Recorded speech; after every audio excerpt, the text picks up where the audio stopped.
Okay. Good morning, everyone. Good morning. Thank you for joining us today.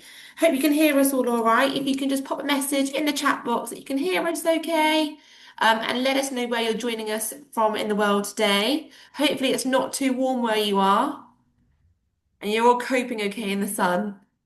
Um, and if you can also just scan that QR code that you can see in the top right-hand corner just to let us know that we can confirm that you've joined us today.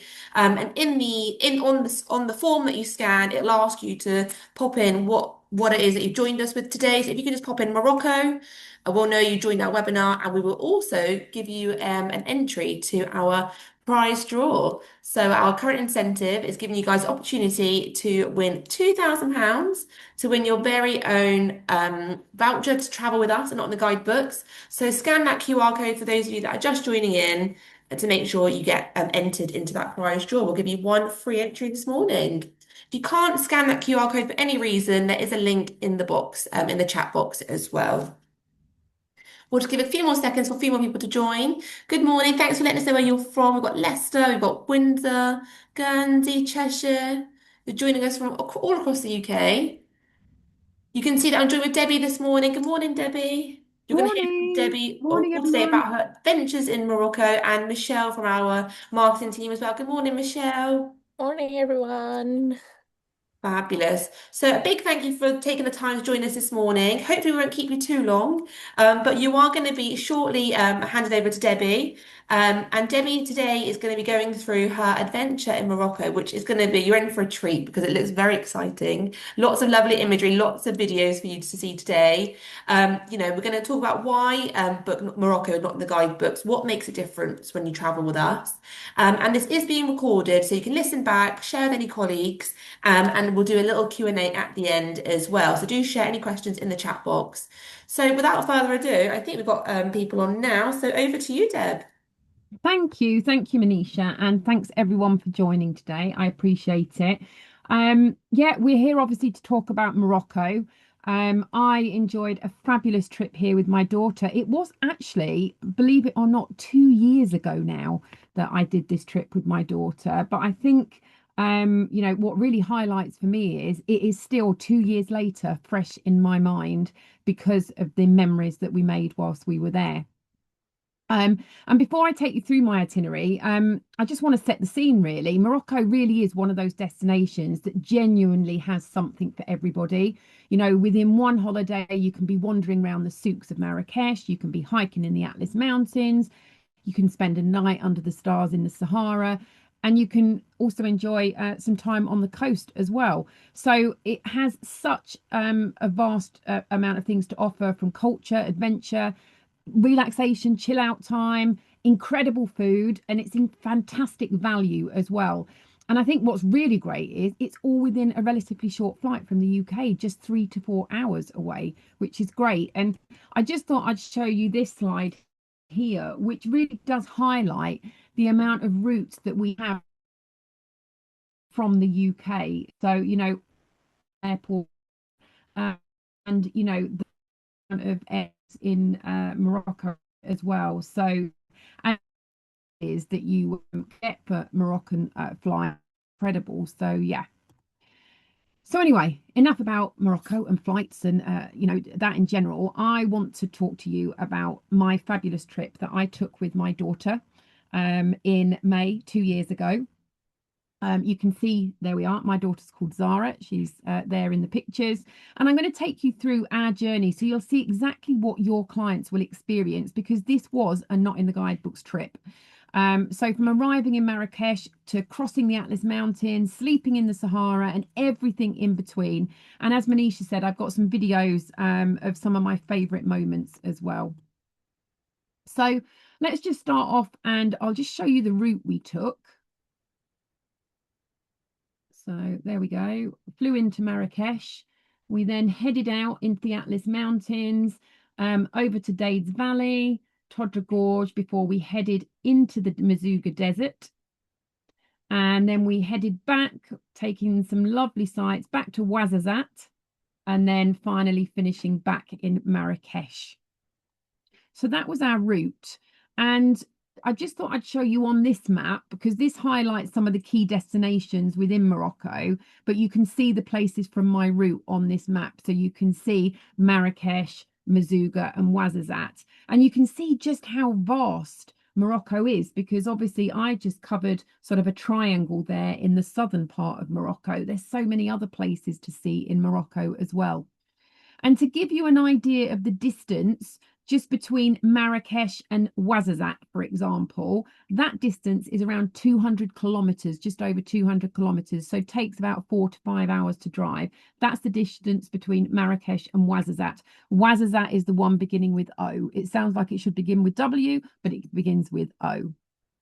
And in total, over the 4 days, we traveled just over 800 kilometers in that triangle between Marrakesh, Mazuga, and Ouarzazate back to Marrakesh.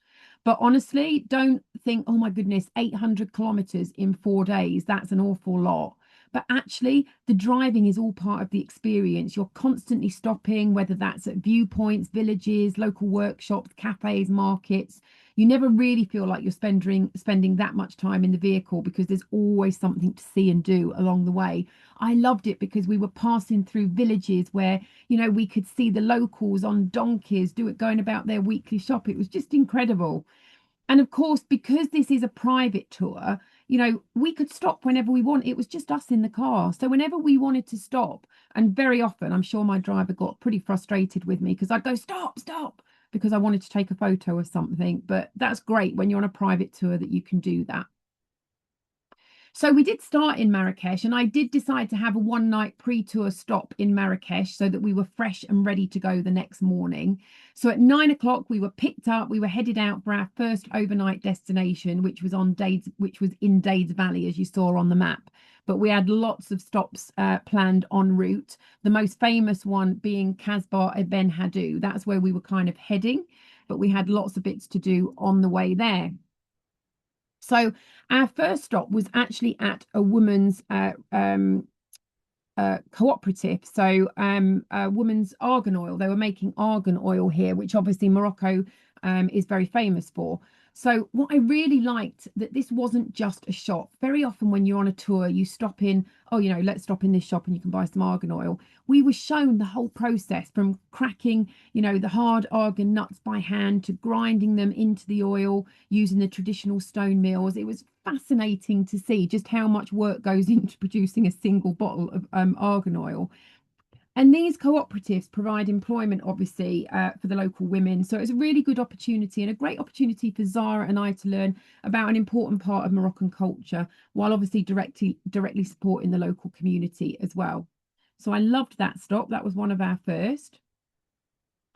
And then another stop, we had lots of stops this day. We were stopping at traditional Berber villages. We saw some incredible sights and scenery. But I have to say, another stop on this day turned out to be probably one of the best highlights of the whole trip. Literally in the middle of nowhere, across some very bumpy terrain, we stopped at a family-run pottery workshop where we met Mohammed. And honestly, he was one of the friendliest, happiest people I have ever met. From the moment we arrived at that pottery workshop, he welcomed us like old friends and family, and his passion for what he does and just life in general was so infectious. He was just a joy to be with. And he didn't just show us how pottery is made, he explained the history behind the techniques, how they've been passed down through generations. And I'll just play you the video here while I'm talking. And then Zara and I got to make our own bowls completely from scratch. And as you'll see from the video, it's definitely harder than it looks. Watching the ghost film where they do pottery, they make it look seamless. Believe me, it's not. But Zara absolutely loved it. It ended up being one of the highlights and one of her favorite memories from the whole trip. And we talk about that experience so much. So for me, this sums up what Not in the Guidebooks is all about. Yes, you could stop at a pottery shop and buy something, but spending time with Mohammed, hearing his story and getting hands on making our own bowl was just amazing. It really made the day, and it made the trip as well. So we left Mohammed and the pottery workshop behind, and we headed for our final destination, or our final highlight of the day, which was Casbah Ibn Hadou. Now, I don't know if any of you have been to this, but it's an incredible site. We arrived there at about 4 o'clock in the afternoon. Casbah Ben Hadou is a UNESCO World Heritage Site, and it's basically this large fortified village made almost entirely from mud bricks, clay, straw, and wood. It dates back to the 17th century, and basically it was an important stop on the trans-Saharan trade route. So it's where merchants were traveling between the Sahara and Marrakesh, and where they would basically rest and trade their goods ultimately. What it's used for today, famous films and TV series like Gladiator and Game of Thrones, Lawrence of Arabia were all filmed here. So if you've not been, you probably would certainly have seen it on screen at some point. Now, Zara and I climbed to the top. It took about 25 minutes to climb to the top, which was quite a trek in the heat, but it was well worth it for the incredible view. And you can see the view down in the center picture there. And we loved wandering through the tiny alleyways, stopping at the little shops, chatting to the locals. It honestly, it felt like stepping back hundreds of years, but it really was lovely, and definitely a sight not to be missed. So our first overnight was actually in Dades Valley. So we from Casbah Ben Hadou, we probably had around an hour and a half journey to Dades Valley, and we slept in a beautiful riad in Dades Valley before we hit the road again, heading out into Dades Valley, which is a massive place. Just going to play you this video here because this is an incredible road that we drove up and down. Look at the spectacular scenery. One of the things I loved most about this day was just how much the scenery changed. So we drove through Dades Valley, where there was really lots of lush green oases, as you can see in the top picture. But then, we'd go through traditional Berber villages, dramatic red rock landscapes. It was so hard to believe that, we left Marrakesh and we were seeing all these different landscapes and scenery.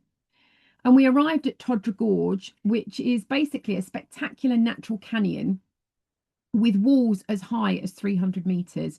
And we had time to wander through the gorge, watch the local kids having fun in the water, as you can see in the image there, and watching mad rock climbers scaling the sheer cliffs, which for me was just utter madness and not something I would ever dream of having a go at. So yeah, a really spectacular sight. And from Todra Gorge, it was then time we then headed into the desert. So we were heading over to Mazuga, but en route, obviously, true to the Not in the Guidebooks brand, we stopped off at a couple of places. The first place we stopped off was a little shop, a little village area, and we wanted to buy a shesh. Now, for anybody that doesn't know what a shesh is, it's the traditional scarf worn by everyone in the desert to protect you from the sun, the wind, and the sand. And we were told we needed one of these for our camel ride, so we stopped off, chose our colour, and got one of those. But also at the same time, it wasn't just a shop that they didn't just sell us a scarf. They took the time to show us several times how to wrap it properly. And believe me, I needed it several times. I really couldn't get the hang of it. They were so long. I couldn't believe how long they were. So they showed us how to wrap it round so that when we got to the desert, we could make sure we could do it properly. But they also had henna that the locals were doing there, and they offered to do Zara's for her. So you can just see in this video her getting her henna tattoo done. And I loved it because right at the end, once they'd finished the design, they then asked her, what her name was, and they inscribed her name in Arabic in henna on her hand. So that was a really lovely touch as well. So we then did get to the outskirts of the desert. So it was time then to swap our 4x4 for a different kind of transport, a camel transport. So and from there we boarded our camels and we made our way into the dunes. And I will play the video here. So it was just the two of us. We each had our own camel. And I have to say, this was probably one of my favourite parts of the whole trip. It was so peaceful. Everywhere you looked, there were rolling golden sand dunes, just our camels, and really not another soul in sight. On the way to the camp, we stopped for a spot of sandboarding. I spared you the photos of this because, quite frankly, nobody should see those photos. I spent more time face first in the sand than I did actually surfing down it. Zara, of course, being a teenager, was a complete natural. So I spared you showing you those videos. I loved this because, before we actually got to the desert camp, not only did we sandboard, but we climbed to the top of one of the high dunes, and we sat there, mum and daughter, together watching the sunset. And for me, that was a really pretty special moment and one I will never forget. So from the sand dune, we boarded our camels again, and we were taken to our luxury desert camp. So you've obviously seen the pictures there of the desert camp, and you can see in the top corner some of the activities we did at the camp, some of the Berber music that we listened to. And this was our home for the night, and this just gives you some images of the desert camp. So, this was a spacious tent with a proper bed, proper mattress, an ensuite bathroom, air conditioning, hot water for a nice shower. It was basically glamping in the middle of the Sahara. It was amazing. Dinner was served under the stars, one of the best meals we had while we were on the trip. We listened to some traditional Berber music, which they played for us around a campfire. And with no light pollution, the night sky was just incredible. The amount of stars that we saw were just amazing. So, really, a night we'll never forget. And a morning we'll never forget as well. So, we were encouraged to get up early for sunrise. And I'm so glad I did, because, again, sitting on top of a sand dune, watching the sunrise, and you can see that picture there in the center. I took that with my iPhone, believe it or not. And just watching the sunrise, it really was just a very poignant moment for me.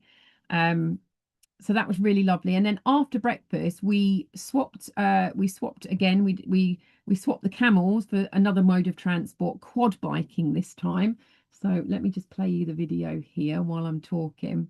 So Zara and I spent a couple of hours exploring more of the desert on quad bikes, and we were incredibly lucky because our guide knew exactly where to go to hopefully spot some desert foxes. And you can see in the video there the desert foxes that we saw. They were so cute, just tiny little white foxes. It was just amazing. So that was a real bonus.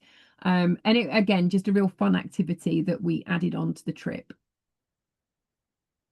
So our next stop, so obviously now we were heading out of the desert, and our next stop was something completely different, a real chance to get immersed in some traditional Moroccan culture and some Gnawa music. So it's pronounced Gnawa. And Gnawa music has its roots in the sub-Saharan Africa, and it's been part of Moroccan culture for centuries. And basically, Gnawa music is all about rhythm, drumming, and storytelling. And it was a real privilege to not only see the live performance, but they told us a little bit about the history, and of course, they invited us up to have a go ourselves. So I didn't play you the sand dune video, but I will play you this. My dancing is no better than my sand dune sandboarding ability. So let me play you this.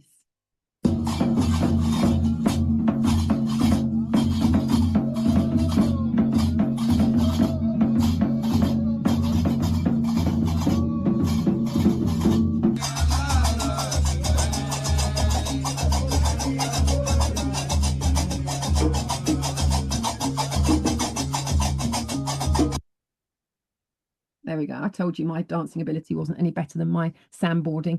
But again, I think things like this, it's one of those really authentic experiences that you wouldn't just stumble across on your own. Our guide knew exactly where to take us to experience this. So if you were traveling independently, you just wouldn't get to see this kind of thing. And then our final stop before heading to Ouarzazate for our final night. So we'd had our first night in Dades Valley, and enjoyed obviously the day. We'd obviously had our second night in the desert camp, and our third night we were just heading for Ouarzazate. But again, we didn't just head straight there in the car. We stopped at local market, and I've termed this Moroccan Tesco. So this is where the locals shop, from everything from their food and spices to clothes, tools, even livestock. So it was such an authentic market compared to the tourist souks. And it was a great place to pick up local spices. So you can see the guy there in the picture. He talked us through what all the spices were. helped us pick what we thought we might want. And obviously we got some really great local prices compared to what the ones you might buy in Marrakesh in the souks that are often sometimes shipped from overseas, and a lot more expensive. So we knew we were getting the authentic spices here. So we had our overnight in Ouarzazate. It was quite a long journey back from the desert, but again, passing through some spectacular scenery. We got to our riad in Ouarzazate probably around 5, 6 in the evening, and it was really lovely because it had the riad had a lovely pool, and I'll be sharing some of the accommodation we stayed in just a moment.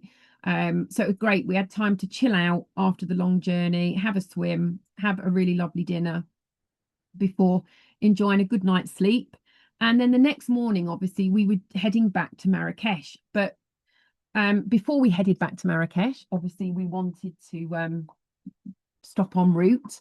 And we stopped en route at the famous Atlas Studios. Now, the Atlas Studios are one of the world's largest film studios. And similar to Casbah Ben Haddou, some of the scenes from Gladiator, The Mummy, Kingdom of Heaven were all filmed in these studios, and they were quite spectacular.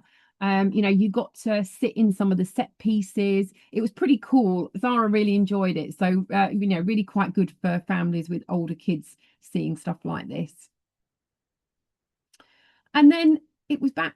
We were back before we knew it. We were back in Marrakesh and our tour had come to an end, but we'd packed so much in just those 4 days that we actually decided to stay for another couple of nights. I'd scheduled that. I said, right, okay, we knew that the tour was going to be pretty busy. So we actually then spent another couple of nights in Marrakesh, which was brilliant. And I'm so glad we did because it gave us time to obviously wander the souks, enjoy some more fantastic Moroccan food, and really just chill out and soak up the atmosphere and chill out after that, quite intense tour.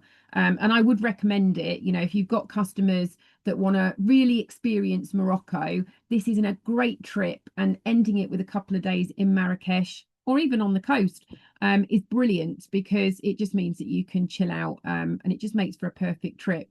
And if customers have got a week, this is brilliant to fill a week. You can have a night in Marrakesh at the beginning, 3 nights on your tour, and then 3 nights back in Marrakesh. Makes for a perfect week. And I just wanted to finish by mentioning some of the accommodation and the food because they really were part of the experience. They weren't just hotels that we were staying in. Every riad or hotel was different. They were traditional riads. We had the lovely luxury desert camp, and the food was just brilliant throughout. And you can see some of the images here. They're just really beautiful, beautiful, individual, unique riads. So that brings my trip to an end. I hope you found that as interesting as I did, because honestly, this trip was such a memorable experience to not, to share with Zara, and it definitely reminded me why this is one of my favorite destinations. Zara and I still talk about this trip today, 2 years on. It really does show that trips like this create amazing memories, way beyond any fly and flop package ever could. So I hope that by listening to that, I've inspired you to not only recommend Morocco to your clients, but to take them beyond a single centre trip to Marrakesh, because honestly, Morocco has so much more to offer than just a trip to Marrakesh.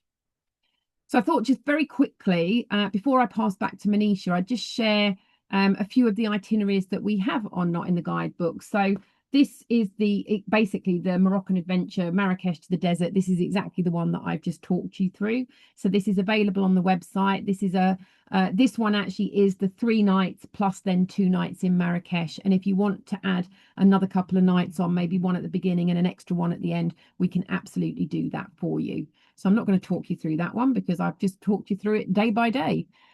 This is another one, Ultimate Southern Moroccan Adventure. And basically, this is the trip I've just done, but then it's adding on a coastal stay in Essaouira, which is really lovely if people want to just enjoy perhaps a bit of coastal time. So this is a really nice one. It's a 7 nights. So you're basically doing everything, pretty much everything that we did on our tour, but then in spending a little bit of time also over on the coast as well.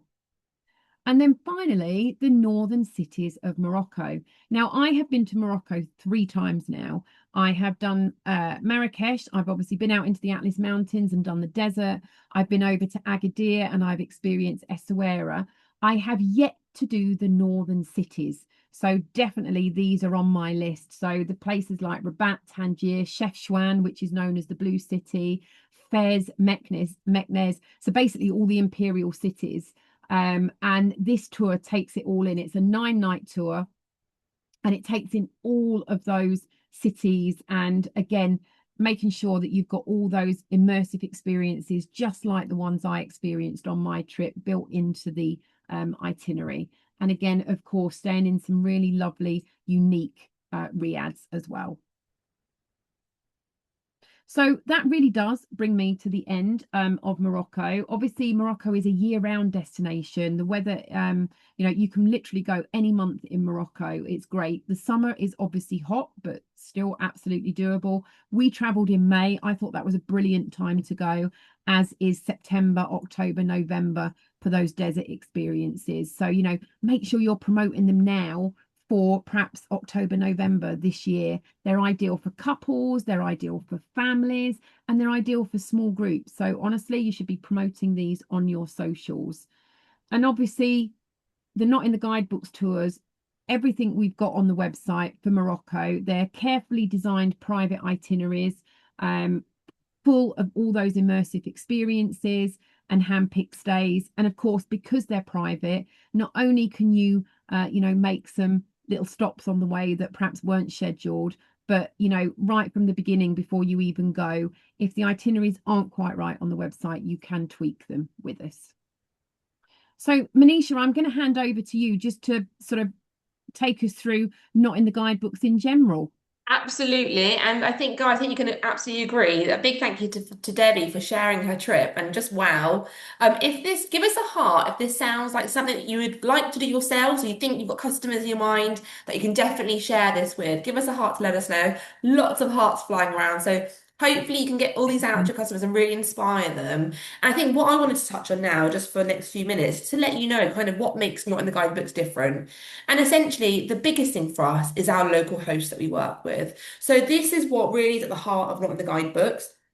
And we work with local hosts and they design these trips with us to really deliver the very best private experience-led private itineraries for you and your customers.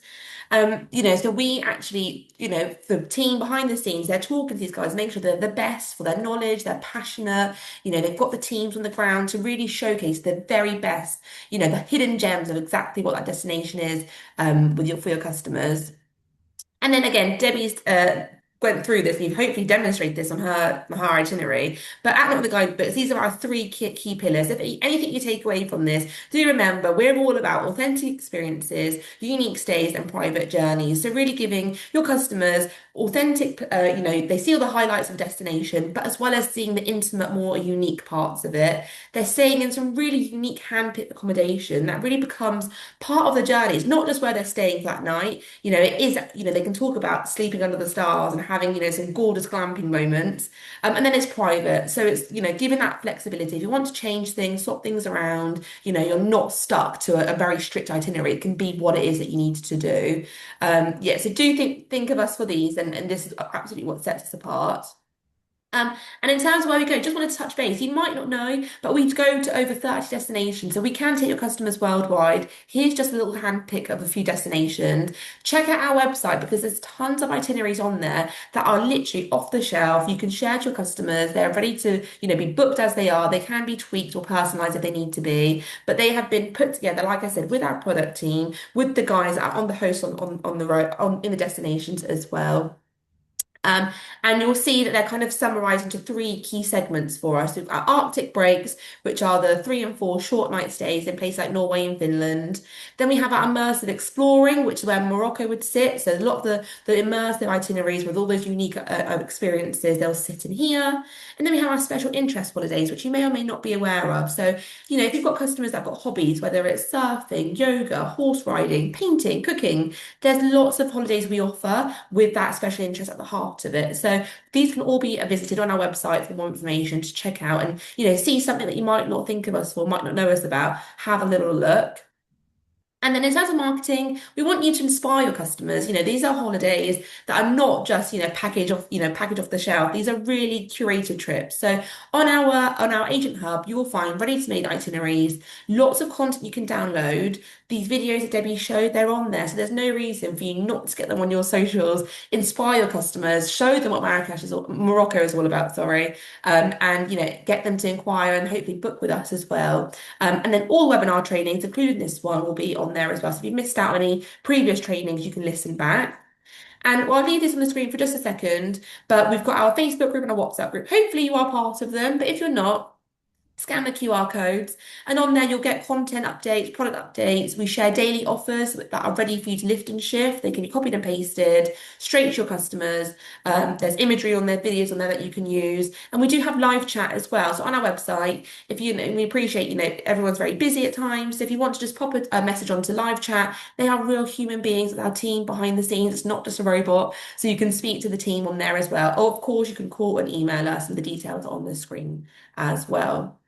So, if you haven't already seen, hopefully you have, it's our Summer of Stories campaign throughout summer. So, we're basically giving one lucky agent the opportunity to win £2,000 to their very own Not in the Guidebooks trip. So, you could be doing this Morocco trip just for yourselves. So, all you need to do is scan this QR code, another QR code, we love one around here. And Mhm. all it will take you to is our training video. It's a very short video, less than 10 minutes. It just goes through what Not the Guidebook stands for, and then you'll be taken to a quiz. And you need to get 10 out of 10 on the quiz, or 13 out of 13, whatever it is. So full marks on the quiz to be entered into the prize draw to be in the chance of winning this £2,000. But if you do make a booking with us between the 1st of June, right through to the end of August, you will get three entries into the prize draw. So scan the code, watch the training, complete the quiz, and you get entered into the prize draw if it's all correct. So a massive good luck. Hopefully one of you on here today could be the winner of it and you can do this trip yourselves. And if there are any questions, we should have, so we've got some time now to answer through some of those. Let's have a quick check. I've just popped the QR code back on screen. So anybody that joined late, if you didn't scan the QR code to confirm your attendance, make sure you do that now. It just allows us to, send you the recording of the presentation, just in case you missed anything or you want to refer back to it. But we'll also make sure that we give you a free entry into our Summer of Stories campaign. So you'll get a free extra entry, and there's you can earn unlimited entries into the Summer of Stories. So the We're more very you generous around do, here. absolutely. So the more chances you've got, and absolutely, that £2,000 would buy you this trip to Morocco. So yeah, absolutely, make sure you're in it to win it. So, do we have, I think some of the questions, lovely Michelle in the background has been answering some of these. I think one of them asked, Debbie, how old was Zara? Just give an indication of what it's suitable for age-wise. So at the time, she was 14, I believe. Yes, 14. And you think that was perfect? She's a I mom. think it was brilliant. I mean, I think absolutely you could take younger children on it. I mean, you just got to bear in mind that there is quite a lot of travel time, quite a lot of distance. But don't be put off necessarily by that, because we do have some different options. So we've just booked a family recently that wanted the same kind of experience, but they had much younger children. So I think they were kind of like 7, 8, 9. And they knew that their children wouldn't be able to handle, like, 4 or 5 hours in the car at the same at once, which Zara was absolutely fine with. So we actually put them something together which was quite similar, but it was at a desert camp that was much closer to Marrakesh, so it kind of gave the same experience. Not exactly the same, they couldn't get out and do the pottery workshop, but it still gave them, some camel time. It still gave them the desert camp experience. So that was just something a little bit different. So do bear in mind, don't worry too much if you have got younger kids, because there is an option. But honestly, I would say any children over the age of 10, 11 that, can cope with, being in the car, the pace of this trip, absolutely. Zara absolutely loved it. She was sat in the back, had her AirPods in, as all these teens do, Brilliant. and she was just enjoying the scenery, and then we'd stop and get out and do something, and then she'd be back in the car, right, put my AirPods in and off we Yeah. go. Um, David, thank you. David, you're an avid webinar joiner, so thank you for joining this one again. But you've commented to say it's cooler in Morocco than it is today in London. So That that's doesn't surprise me. that's not sorry. And some Australia's put, would they be able to cater for vegetarians? So yes, any kind of meal requirements, you let us know at time of booking or afterwards, and that can be passed through. And just a note, for example, I was on our Sri Lanka trip a few months ago now, and I've got a severe nut allergy, so we just let the guys know in advance when we were planning to go, and I was catered for the whole time without any worries. So that's absolutely not a problem. What else have we got in here? What's it like in October? I think Michelle's answer says it's a little bit cooler than the Sahara. Daytime's still around 25 to 30. Yeah, October's a really great time to go. Half term gets booked up very quickly. So if you've got families that are interested, you need to be promoting that now and getting the bookings in now. But and October, November is a brilliant time. September's still pretty warm, but it's quite interesting because in the desert in the evening it actually gets quite cold. So it's really hot during the day, but then the temperature really drops at night. So you do need a jersey. Perfect. What else have we got? David's asking about a single room, but Michelle's on it. She's gone back to you there, David, in the comments. You've got the details there. I think that might be all the questions, guys. So Debbie, you've clearly gone into enough detail for the guys this afternoon, this morning even. Brilliant. So look, if you need anything else, guys, the we can go back to the contact details on the slide just quickly, just so you can get in touch with us if you need to. Yeah, so Um, you've got the you've got the QR code here, which if you've confirmed your attendance, we will send a follow-up. So you will have a copy of the presentation anyway. I will just literally go back to this one just in case anybody wanted the QR codes for the Facebook group or the WhatsApp group. Fabulous. Well, a big thank you for taking the time this morning. A nice little whistle stop tour around Morocco with us. And again, you know where to come for your Morocco inquiries if they want some an immersive adventure holiday. So thank you all and have a great rest of your day. Stay safe in the sunshine and enjoy it while we've got it, while it lasts. Thanks, everyone. Bye. Bye.